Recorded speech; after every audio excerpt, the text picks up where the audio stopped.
Bonsoir à toutes et à tous, bienvenue dans Au Quotidien et la suite d'Au Quotidien. Nous sommes le vendredi 20 décembre avec à la présentation ce soir Laure Girard. Bonsoir Laure. Bonsoir Colin, bonsoir à tous.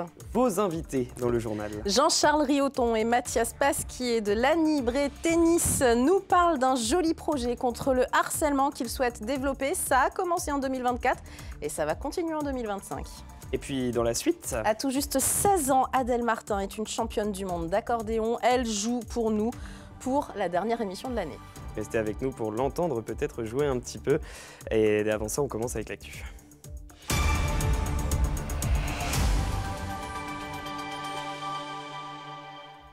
Avec au sommaire de ce journal, de quoi préserver le patrimoine de Bélier en Sarthe. La commune se voit dotée d'un chèque de 210 000 € grâce au loto du patrimoine pour rénover son église et son presbytère. Le budget du conseil régional est voté à une large majorité, nous y étions. Et puis, pour finir l'année en beauté, la Sarthe dans l'œil des Instagrammeurs s'affiche sur les grilles de l'hôtel du département. On ouvre ce journal, vous le disiez dans les titres, la Fondation du patrimoine a dévoilé ce jeudi le montant de l'aide affectée à la restauration de l'église et du presbytère de Bélier dans le cadre du loto du patrimoine 2024. C'est le seul projet retenu en Sarthe. Il figure parmi les 5 lauréats de la région Pays de la Loire présentés au mois de septembre dernier. Bélier va recevoir 210 000 € de la Fondation du patrimoine. Pour la municipalité, c'est un cadeau de Noël. Avant l'heure, Anthony Piton. C'est un coup de pouce qui fait le bonheur d'un maire. Le projet de restauration du centre historique de son village se voit accorder 210 000 € par la Fondation du patrimoine. C'est notamment ce document consacré à l'histoire de l'église du XVe siècle qui a permis de décrocher le gros lot. C'est un bâtiment tout à fait intéressant, sinon qu'il a été très remanié au XIXe siècle. Mais nous retrouvons ici quelques éléments d'origine tout à fait intéressants. Et un certain nombre de meubles classés au titre des monuments historiques. En avril 2024, la municipalité avait lancé une bouteille à la mer en postulant au projet de la mission patrimoine. C'est un beau cadeau de Noël, ouais, c'est un don du ciel dont on ne s'attendait pas. Plus toutes les aides de la région, du département, de l'État. L'idée de départ a germé il y a 4 ans. Restaurer l'extérieur de l'église qui tombe en ruine, ainsi que le presbytère, situé à un jet de pierre. Grâce à l'enveloppe du loto du patrimoine, les travaux peuvent débuter. Donc 2025, restauration complète de l'église, des extérieurs, du clos couvert de l'église. Et 2025 également, on démarrera les travaux du clos couvert du presbytère. Voilà, donc normalement, premier semestre 2026, l'église et le presbytère, les travaux seront terminés. L'ancien presbytère pourra alors accueillir la nouvelle mairie, ainsi qu'un local dédié aux associations. Quant à l'église, elle retrouvera sa splendeur d'antan. Le vote du budget a été approuvé à une large majorité, Colin. Vous étiez à Nantes ce vendredi et vous avez suivi les débats. On parle bien sûr de la région des Pays de la Loire. C'était un parcours du combattant pour vous aussi, là, Absolument. Et aujourd'hui, c'est la culture qui a agité les débats. C'est d'abord Céline Véron du Printemps des Pays de la Loire, groupe d'opposition, qui exprime la colère des groupes de gauche regrettant les coupes budgétaires. Nous voulons une société de la libre expression, de la libre création, du rêve pour la jeunesse et du partage, du bouillonnement de l'esprit critique et de l'entraide, de la protection des plus vulnérables. À cela, madame, nous sommes viscéralement attachés. Merci. Copieusement applaudi par le groupe de gauche uniquement, vous l'avez vu. Et oui, parce que la majorité et le bloc central campent sur leur position et assurent que tous les acteurs culturels ne sont pas opposés à ce budget. Écoutez. Les manifestations que nous avons vues, pour conséquentes qu'elles soient, étaient très très loin de rassembler l'ensemble des acteurs de la culture ligérienne. C'est aussi une réalité qu'il faut prendre en compte. Ayez au moins la décence de ne pas vous faire les porte-voix du monde culturel, parce que ce n'est pas leur faire honneur et ce n'est pas leur rendre service. Aucune position ne change donc. Et oui, alors il est venu le temps du vote nominatif à la demande de l'opposition. Chacun s'exprime pour ou contre. Ici, on voit les Sartois. Et au final, le budget est adopté. C'est aussi des décisions qui sont difficiles, mais encore une fois, ça permet aussi d'avancer. Et encore une fois, ce que je retiens, c'est la majorité très soudée, très unie, malgré ce que les uns et les autres ont pu dire. Mais c'est aussi une première dans l'histoire de cette majorité. Le budget a été approuvé au-delà des conseillers qui soutiennent la présidente Morancé. 64 voix contre 57 membres qui composent le groupe de la présidente de la région. C'est en partie grâce au groupe de François de Rugy. D'ailleurs, il a été pris à partie par l'opposition à ce sujet. J'ai l'impression que dans ton groupe, depuis le début de cette session, tu es un opposant à l'opposition. On a vu, alors c'est pas François de Rugy, c'est le François de Darty, c'est le meilleur service après-vente du budget de la région. Conclusion de cette journée, le budget est passé comme prévu. Et oui, le fond du budget primitif n'a pas évolué. Nous avons surtout assisté à des joutes verbales et des attaques personnelles. Le mot de la fin, on le donne quand même à Raymond de Malherbe, le Sartois qui a fait rire l'Assemblée. Écoutez. Merci et puis bon Noël à tous quand même. Allez, changement de sujet, on ferme la page politique et on va direction l'agriculture des agriculteurs qui lancent une pétition pour marquer leur opposition au Mercosur. Cet accord de libre-échange Union européenne-Mercosur qui vise à supprimer la quasi-totalité des droits de douane entre l'Union européenne et des pays d'Amérique latine a été adopté par la présidente de la Commission européenne le 6 décembre. Certains syndicats agricoles s'estiment trahis et continuent de lutter contre son entrée en vigueur potentiellement effective courant 2025. Ce vendredi, vous le voyez, les syndicats FDSEA et JA de la Sarthe se sont mobilisés sur le marché des Jacobins. Leur but, communiquer et faire signer une pétition à destination du préfet de la Sarthe pour dire non au Mercosur. On écoute le président de la section viande bovine FDSEA de la Sarthe, Laurent Garot, sur place. Je trouvais que c'était une bonne chose d'aller vers les consommateurs pour discuter de nos problèmes aussi la crainte de l'importation du Mercosur. Donc ce qui nous a secoué, l'annonce de la présidente de la Commission européenne ces derniers jours, que réitérer la demande pour revoter cette loi-là, ratifier la loi. Donc aujourd'hui, la crainte qu'on a, c'est qu'il nous faut au moins 4 États pour voter contre, pour empêcher la ratification. Aujourd'hui, est-ce qu'on est vraiment crédible, nous, la France, pour faire voter la ratification? Est-ce qu'on va allier avec nous 3 autres pays pour voter cette ratification-là? Allez, on fait maintenant un focus sur le nouveau projet de l'Anibré Tennis avec nos invités, Jean-Charles Rioton, président de l'Anibré Tennis intercommunal, et Mathias Pasquier, service civique en charge du projet. Soyons solidaires face au harcèlement. Soyons solidaires face au harcèlement. Un nouveau projet pour l'Anibré Tennis intercommunal. Vous fulminez d'idées, en fait, Jean-Charles Rioton. C'est incroyable. L'idée, bonsoir Laure, l'idée, c'est pas de rester sur nos acquis, c'est toujours d'essayer de développer et de continuer un petit peu en lien avec les sujets éducatifs qu'on avait fait. On avait fait un sujet en lien avec le handicap l'année dernière. Donc cette année, on va faire sur le harcèlement scolaire et le cyberharcèlement. Et je vous propose de regarder tout de suite une petite vidéo que vous avez réalisée, parce que vous réalisez beaucoup de vidéos aussi, nos téléspectateurs le savent, pour comprendre de quoi il retourne. Et ensuite, on en parle avec notamment votre service civique. Le harcèlement est un véritable fléau qui touche aujourd'hui plus de 800 000 enfants en France. Les agressions physiques, morales, verbales, les insultes, les menaces sont des actions qui conduisent à l'isolement de l'enfant. Le sport a ce pouvoir fascinant de changer les choses, de montrer qu'à force de courage, de détermination, d'abnégation et de dépassement de soi, il peut permettre à l'enfant de reprendre confiance en lui pour réussir à changer le regard des autres.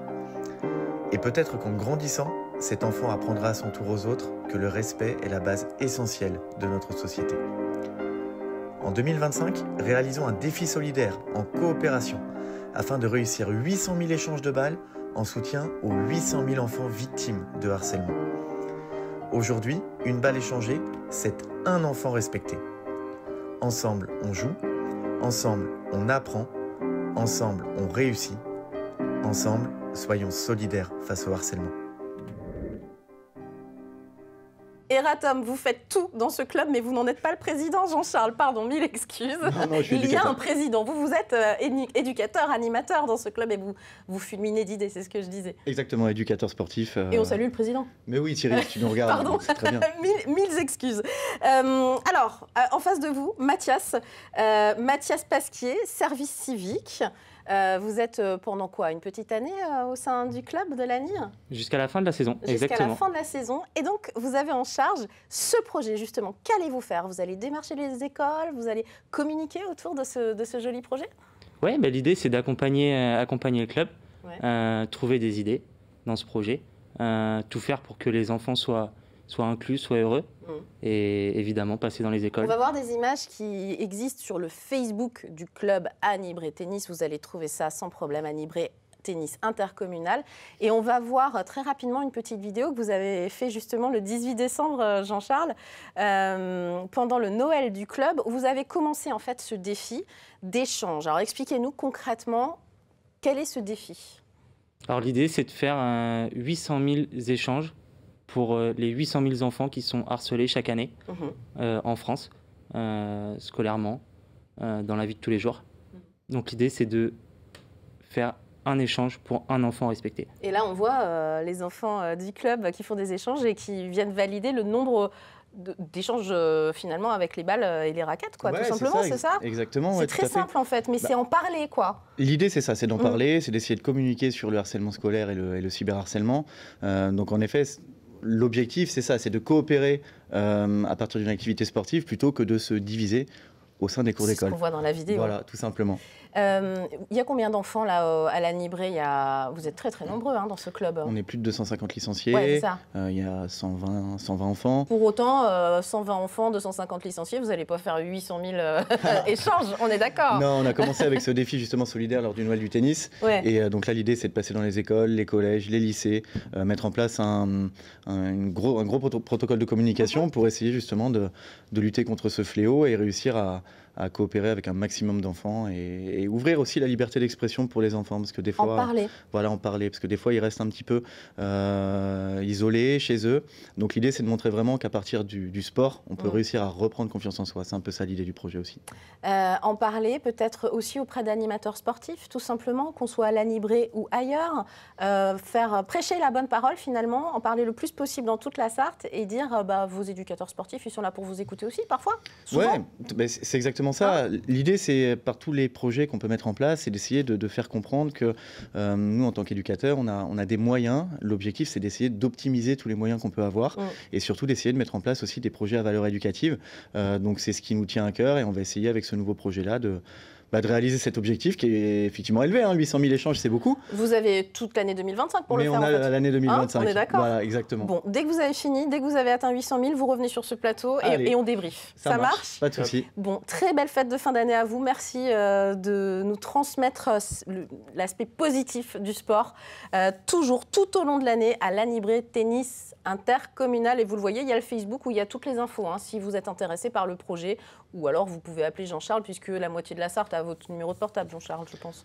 Oui, peut-être. C'est possible. C'est possible, il y a du monde maintenant, de plus en plus. Merci.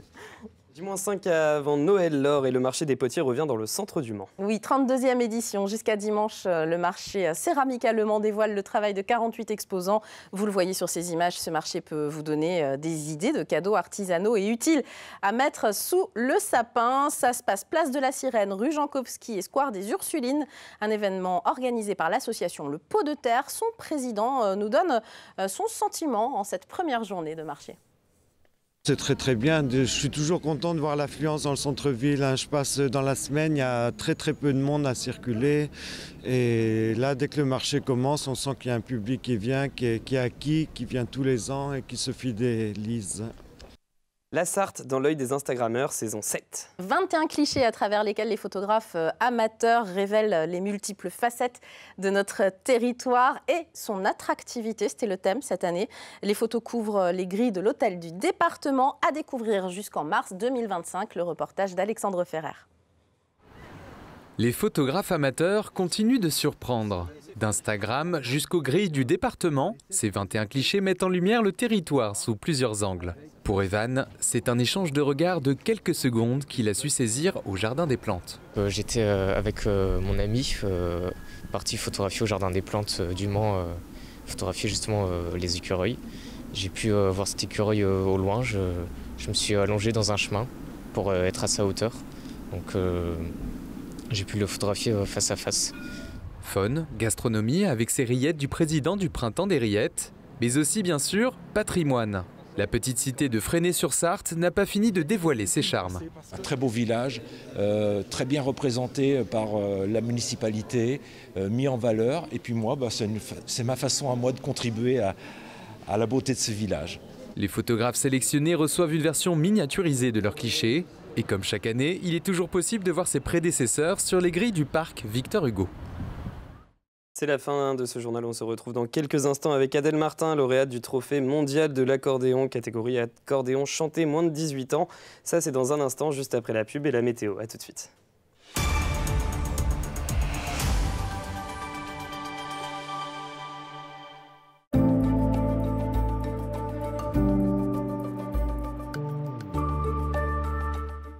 Bonjour à toutes et à tous, merci de nous retrouver pour ce nouveau bulletin météo. Les conditions pour cette soirée de vendredi seront globalement calmes mais dominées par la grisaille sur l'ensemble du département. Les températures afficheront 7 degrés à Saint-Calais, nous aurons 8 degrés au Mans, 7 à Mamers, il fera 7 à Montval-sur-Loire ou encore 7 degrés à Sablé-sur-Sarthe. Pour ce qui est de votre matinée de samedi, la tendance s'annonce plutôt calme dans l'ensemble avec même quelques belles éclaircies en première partie de journée, mais les nuages seront tout de même bien nombreux. Les températures afficheront 7 degrés au Mans, nous aurons 6 degrés à Mamers, 8 à Montval-sur-Loire, 7 à La Flèche ainsi qu'à Sablé-sur-Sarthe ou encore à Cieux-le-Guillaume.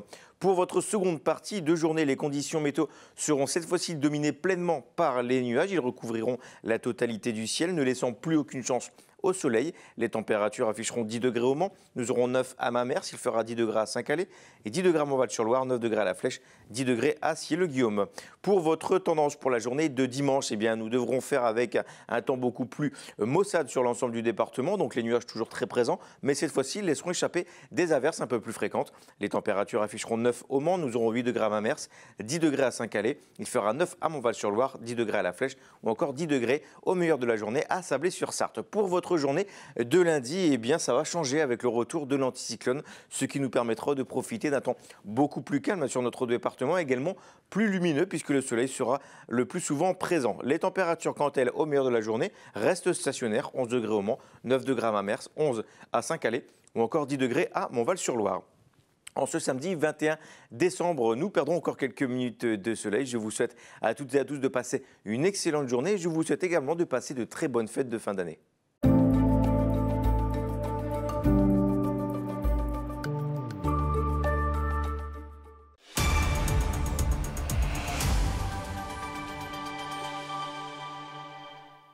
De retour dans ce tout dernier au quotidien, la suite de l'année. En ce 20 décembre, le vent d'ouest permet une bonne dispersion de la pollution. Ça, c'est pour la qualité de l'air. Les températures douces de saison limitent le recours au chauffage. L'ozone reste le polluant déterminant. La situation devrait rester donc moyenne sur l'ensemble de la région tout le week-end. Mais vous l'attendez toutes et tous, puisque je vous l'ai annoncé, on a l'honneur de recevoir Adèle Martin. Merci d'être avec nous, Adèle. Vous êtes lauréate du Trophée mondial de l'accordéon, catégorie accordéon chanté moins de 18 ans, puisque vous avez 16 ans, vous êtes au lycée. C'était à Montargis en fin novembre. Vous êtes aussi la révélation Sarthe 2024 du Festival national d'accordéon à Mulsanne, je le précise, organisé par l'ami Pollux, qui nous a mis en lien. On l'embrasse. Vous êtes originaire de la Sarthe. Depuis quand vous jouez de l'accordéon? Je joue de l'accordéon depuis que j'ai 6 ans. Donc ça fait quand même une 10 ans d'années. Oui. Et pourquoi l'accordéon? Eh bien, ma famille est accordéoniste, musicienne. Mon grand-père, Christian Chéron, qui doit d'ailleurs me regarder. Oui, on l'embrasse aussi. Mes oncles et tantes, exactement. Donc du coup, ça donne envie de jouer forcément quand on a de la famille musicienne.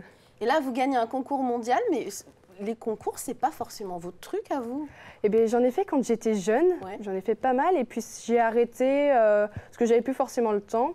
Et j'ai eu envie de réessayer. Et puis, je me suis lancée dans l'aventure. Et là, on vous voit donc pendant ce fameux concours mondial. Ça dure 3 jours, hein, si je ne dis pas de bêtises. C'était sur une semaine, du lundi au samedi. Voilà, c'est très long.